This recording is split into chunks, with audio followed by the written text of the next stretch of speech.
থানায় খুনের অভিযোগ দায়ের না করা থেকে শুরু করে ঠিক সময়ে হস্টেলের আবাসিকদের তালিকা না দেওয়া। কোরপানশা খুনের ঘটনায় প্রথম থেকে এনআরএস হাসপাতালের ভূমিকায় ক্ষুব্ধ পুলিশ। সূত্রের খবর, হাসপাতাল কর্তৃপক্ষের বিরুদ্ধে তদন্তে অসহযোগিতার একাধিক অভিযোগ এনেছে পুলিশ। হাসপাতালের বয়েজ হোস্টেলে এক অজ্ঞাত পরিচয় ব্যক্তি খুন হওয়ার পরও এন্টালি থানায় শুধু মোবাইল চুরির অভিযোগ দায়ের করে কর্তৃপক্ষ। পুলিশ শতপ্রণোদিত হয়ে ৩০২ ধারায় খুনের মামলা রুজু করতে গেলেও হাসপাতাল কর্তৃপক্ষ বাধা দেয় বলে অভিযোগ।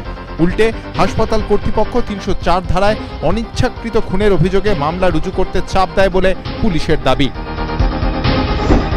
হাসপাতালের বয়েজ হোস্টেলের আবাসিকদের তালিকাও হাসপাতাল কর্তৃপক্ষ সময় মতো দেয়নি বলে অভিযোগ পুলিশের। পুলিশের অভিযোগ, হস্টেলের আবাসিকদের নামের পাশাপাশি ছবি চাওয়া হলে তা দেয়নি এনআরএস কর্তৃপক্ষ। হাসপাতালের বয়েজ হোস্টেলের সিসিটিভির ফুটেজও ঠিক সময় তাদের দেওয়া হয়নি বলে পুলিশের অভিযোগ। ছাত্রদের জিজ্ঞাসাবাদ করতে গেলে পরীক্ষার অজুহাত দিয়ে বারবার হাসপাতাল কর্তৃপক্ষ তাদের বাধা দেয় বলে অভিযোগ পুলিশের। কিন্তু কেন এই অসহযোগিতা? হাসপাতাল সূত্রে খবর, খাতায় কলমে না হলেও এনআরএস হাসপাতালের বয়েজ হোস্টেলে একচ্ছত্র দাপট শাসক দলের ছাত্র সংগঠনের। তাহলে কি রাজনৈতিক কারণেই তদন্তে এনআরএস কর্তৃপক্ষের এই অসহযোগিতা? নানা মহলে উঠছে প্রশ্ন। ময়ূখ ঠাকুর চক্রবর্তী, এবিপি আনন্দ, কলকাতা।